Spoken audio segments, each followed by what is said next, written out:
30 જુલાઈ 2026 Delhi current affair. છેલ્લે સુધી video સાથે બની રહેજો। કરંટ અફેર્સ ઇમ્પોર્ટન્ટ ટોપિક છે, દરેક એક્ઝામમાં પ્રશ્ન પૂછવામાં આવે છે। ટોપિક પર આવીએ।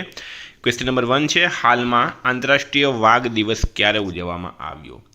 તો મિત્રો પ્રશ્ન છે, આંતરરાષ્ટ્રીય વાઘ દિવસ ક્યારે મનાવવામાં આવ્યો? રાઈટ આન્સર છે 29 જુલાઈના રોજ। આંતરરાષ્ટ્રીય વાઘ દિવસની શરૂઆત 2010માં કરવામાં આવી હતી। રશિયાના સેન્ટ પીટર્સબર્ગમાં યોજાયેલી ટાઈગર સમિટ દરમિયાન આ દિવસ ઉજવવાનો નિર્ણય લેવાયો છે। હાલમાં પંજાબ નેશનલ બેંકે ભારતના પ્રથમ બેંક આગેવાની હેઠળના ક્વોન્ટમ ફાઇનાન્સ હબની સ્થાપના માટે કોની સાથે કરાર કર્યો છે? તો રાઈટ આન્સર છે આમાં આંધ્રપ્રદેશ સરકાર સાથે।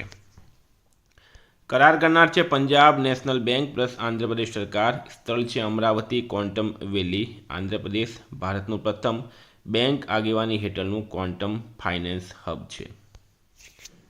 વિશ્વના સૌથી મોટા સુપર કન્ડક્ટિંગ ફ્યુઝન મેગ્નેટનું પરીક્ષણ હાલમાં કયા દેશમાં પૂર્ણ થયું છે? તો આમાં રાઈટ આન્સર છે આમાં ચીન દેશમાં। દેશ છે ચીન।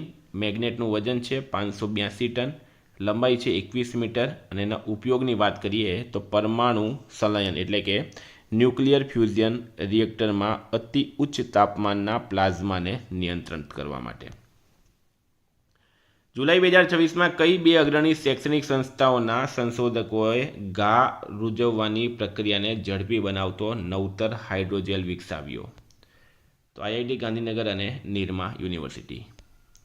આઈઆઈટી ગાંધીનગર અને નિરમા યુનિવર્સિટીના સંશોધકોએ એન્ટીબાયોટિક મુક્ત મલ્ટીફંક્શનલ ઇન્જેક્ટેબલ હાઇડ્રોજેલ વિકસાવ્યો જે ઘા ઝડપથી રૂઝાવવામાં મદદરૂપ થાય છે। આ હાઇડ્રોજેલમાં પ્રથમ વખત સેરિયમ રૂટીન નેનો કોમ્પ્લેક્સનો ઉપયોગ કરવામાં આવ્યો જે સતત એન્ટીઓક્સિડન્ટ અને એન્ટીબેક્ટેરિયલ અસર દ્વારા ટિશ્યુ રિપેરને ઝડપી બનાવે છે। એકમાત્ર ચેનલ છે। હાલમાં 22મી કોમનવેલ્થ ટેબલ ટેનિસ ચેમ્પિયનશિપ ક્યાંથી શરૂ થઈ? રાઈટ આન્સર છે એમાં new Delhi. Commonwealth table tennis ચેમ્પિયનશિપની શરૂઆત નવી દિલ્હી ખાતે આવેલા ત્યાગરાજ સ્ટેડિયમમાંથી થઈ છે। આ ચેમ્પિયનશિપ 27 જુલાઈથી 2 ઓગસ્ટ 2026 સુધી યોજાઈ રહી છે અને તેમાં 35થી વધુ કોમનવેલ્થ દેશોના ખેલાડીઓ ભાગ લઈ રહ્યા છે। હાલમાં દિલ્હી મહિલા આયોગના અધ્યક્ષ તરીકે કોની નિમણૂક કરવામાં આવી? પ્રશ્ન છે, દિલ્હી મહિલા આયોગના અધ્યક્ષ તરીકે કોની નિમણૂક કરવામાં આવી? તો રાઈટ આન્સર છે મિત્રો આમાં લતા ગુપ્તાની। લતા ગુપ્તા બીજેપીના મિત્રો નેતા છે દિલ્હીના, અને દિલ્હીના સીએમ પણ રેખા ગુપ્તા છે। હાલમાં 2026માં 57મો આંતરરાષ્ટ્રીય ફિલ્મ મહોત્સવ કયા રાજ્યમાં યોજાશે? તો રાઈટ આન્સર છે મિત્રો આમાં ગોવા રાજ્યમાં। 57મો આંતરરાષ્ટ્રીય ફિલ્મ ફેસ્ટિવલ 2026 ગોવા રાજ્યમાં યોજાશે। આ મહોત્સવ 20થી 28 નવેમ્બર 2026 દરમિયાન પણજી ખાતે યોજવાનો છે। હાલમાં ચીનમાં યોજાયેલા આઈએસએસએફ વર્લ્ડ કપ 2026માં ભારતની ઈશા સિંઘે મહિલાઓની 25 મીટર પિસ્ટલ ઇવેન્ટમાં કયો મેડલ જીત્યો? તો મિત્રો ઈશા સિંઘ જે છે એમણે ગોલ્ડ મેડલ જીત્યો છે, બરાબર। કયો મેડલ જીત્યો છે? ગોલ્ડ મેડલ જીત્યો છે ઈશા સિંઘે। ગોલ્ડ રાઈટ આન્સર છે।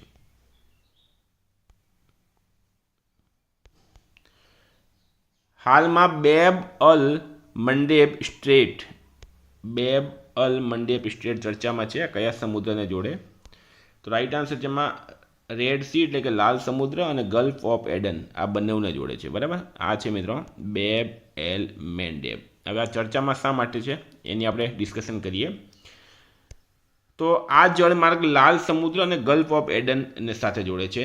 દેશોની વાત કરીએ, એક બાજુ યમન અને બીજી બાજુ જુબુટી તથા એરિટ્રિયા આવેલા છે। ઉપનામ છે ધ ગેટ ઓફ ટીયર્સ, આંસુઓનો દ્વાર પણ કહેવામાં આવે।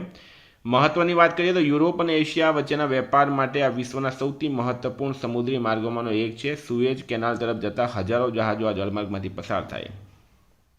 ચર્ચાનું કારણની વાત કરીએ તો યમનના હુતી બળવાખોરોની ધમકીઓ અને હુમલાઓને કારણે અહીંથી પસાર થતા વેપારી જહાજોની અવરજવર પર અસર પડી રહી છે। પરિણામે વૈશ્વિક વેપાર, તેલ પુરવઠો અને શિપિંગ ખર્ચ અંગે ચિંતા વધી રહી છે। બીજી ભારત ગ્રીન હાઇડ્રોજન સમિટનું આયોજન ક્યાં કરાયું? તો એ દિલ્હી ખાતે કરવામાં આવ્યું। Second Bharat green hydrogen summit 2026નું આયોજન ન્યૂ દિલ્હીમાં 23 જુલાઈ 2026ના રોજ કરવામાં આવ્યું હતું। આ સમિટનું આયોજન FICCI federation of Indian chambers of commerce and industry દ્વારા કરવામાં આવ્યું હતું। હાલમાં કેન્દ્રીય મંત્રીમંડળે કેટલા કરોડની ભવ્ય રસાયણ યોજનાને મંજૂરી આપી છે? તો 30 કરોડ રૂપિયા કુલ ફાળવણી છે 30 કરોડ. દેશભરમાં 3 સમર્પિત કેમિકલ પાર્ક સ્થાપવામાં આવશે. દરેક પાર્ક માટે કેન્દ્ર સરકાર તરફથી મહત્તમ ₹1,000 કરોડની સહાય મળશે. યોજનાનો સમયગાળો છે 2026-27 થી 2030-31 5 વર્ષ માટે. હાલમાં વિશ્વમાં નાવિકોના બીજા સૌથી મોટા સપ્લાયર તરીકે કોણ ઉભરી આવ્યું છે? તો ભારત દેશ. બીમકો આઈસીએસ સીફેરર વર્કફોર્સ રિપોર્ટ 2026 મુજબ ભારત વિશ્વના નાવિકોનો બીજો સૌથી મોટો સપ્લાયર બનીને ઉભર્યો. ભારત હવે વૈશ્વિક દરિયાઈ કર્મચારીઓમાં આશરે 12.2% યોગદાન આપે છે. પ્રથમ મિત્રો ફિલિપિન્સ દેશ છે. માનવ હાથી સંઘર્ષ ઘટાડવા માટે હાથીઓને રેડિયો કોલર લગાડવાની યોજના હાલમાં કયા રાજ્યે શરૂ કરી છે? તો રાઈટ આન્સર છે મિત્રો આમાં ઉત્તરાખંડે.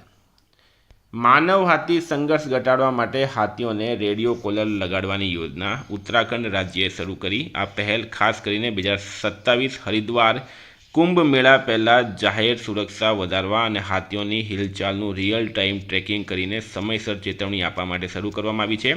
આ યોજના ઉત્તરાખંડ વન વિભાગ અને વાઇલ્ડલાઇફ ઇન્સ્ટિટ્યૂટ ઓફ ઇન્ડિયાના સહયોગથી કરવામાં આવી. કેપિટલ છે દેહરાદૂન. સીએમ છે પુષ્કરસિંહ ધામી. રાજ્યપાલ છે ગુરમીત સિંહ. હાલમાં નિકોલસ ઓટામેન્ડી કયા દેશના પ્રખ્યાત ખેલાડી છે જેમણે આંતરરાષ્ટ્રીય ફૂટબોલમાંથી નિવૃત્તિ લીધી? તો મિત્રો એ છે અર્જેન્ટિના દેશના. નિકોલસ ઓટામેન્ડી અર્જેન્ટિના દેશના પ્રખ્યાત ખેલાડી છે જેમણે આંતરરાષ્ટ્રીય ફૂટબોલમાંથી નિવૃત્તિ લીધી છે. હાલમાં કયા દેશને ઇબોલા મુક્ત જાહેર કરવામાં આવ્યું? કયા દેશને ઇબોલા મુક્ત જાહેર કરવામાં આવ્યું? રાઈટ આન્સર છે યુગાન્ડા દેશને. યુગાન્ડાને ઇબોલા મુક્ત જાહેર કરવામાં આવ્યું. સરકારે વિશ્વ આરોગ્ય સંસ્થા નિયમ મુજબ છેલ્લા દર્દીના સાજા થયા પછી 42 દિવસ સુધી કોઈ નવો કેસ નોંધાયો ન હોવાથી આ જાહેરાત કરી છે. શનિ, યુરેનસ અને નેપચ્યુનના વલયોનો અભ્યાસ કરવા માટે હાલમાં પ્રેક્સિસ મિશન કોણે શરૂ કર્યું? પ્રેક્સિસ મિશન તો મિત્રો એ કર્યું છે નાસાએ.